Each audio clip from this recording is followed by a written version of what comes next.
2021 marks 500 years since the birth of the composer Philippe de Monte in Mechelen, midway between Brussels and Antwerp in Belgium.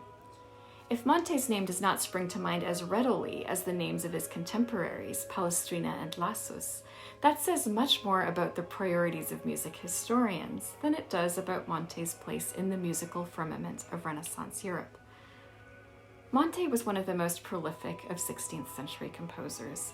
Over the course of his long life, he lived to the age of 82.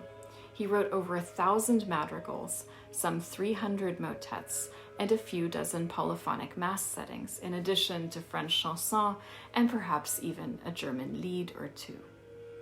He wrote all this music while in the service of the Habsburgs, a dynasty whose political influence and cultural habits were felt in every corner of Europe. His career took him ultimately to Prague, where he headed the music chapel of Emperor Rudolf II. While there, his illustrious reputation gave him access to the leading music printers in Venice and in Antwerp, and thus to a Europe-wide printing market. Today, Monte's music survives in libraries and archives all over Europe, in North America, and in South America, in Cusco, where a book of his sacred music arrived sometime in the closing years of the 16th century, destined for use in Catholic services instituted by Spanish colonizers.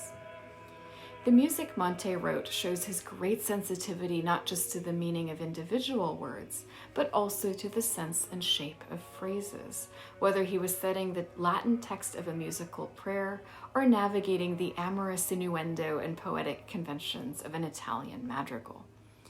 His music also reveals his sensitivity to sound. He was immensely skilled at weaving together independent melodies into a dense polyphonic fabric. Where some composers took care to cultivate a reputation of great ease when it came to their craft, Monte emphasized the work of crafting it itself.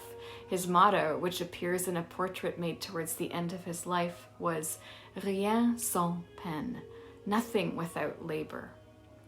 What we glean from the people who knew him, from letters and from dedications, was that in addition to being hardworking, he was a humble and gentle man, a supportive mentor to younger composers, possessing a fine singing voice, but also a quiet presence. Finding our way into Monte's world, we are reminded of the great distance between the past and the present, but also we find moments of resonance and recognition, as when we read documents that suggest he struggled at times with the day-to-day challenges of being an immigrant, of learning a new language, of trying to keep in touch with family, of longing to return to a distant homeland. And we find kinship with previous music historians too.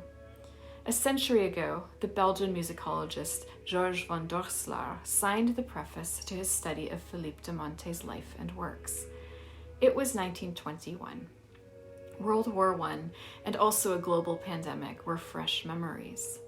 Doorslaer, back in Mechelen after several years in London, rejoiced that he was at last able to issue the research he had completed during the war years and to contribute to the appreciation of one of his country's great musical glories at the precise moment when the 400th anniversary of Monte's birth was being celebrated.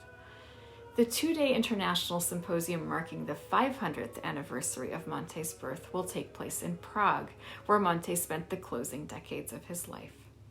It will be in a hybrid format, and though as a scholarly community we lament our inability to gather safely as our own global pandemic persists, we are grateful for the ingenuity of our Prague organizers who have made it possible for scholars there and everywhere else to have a conversation.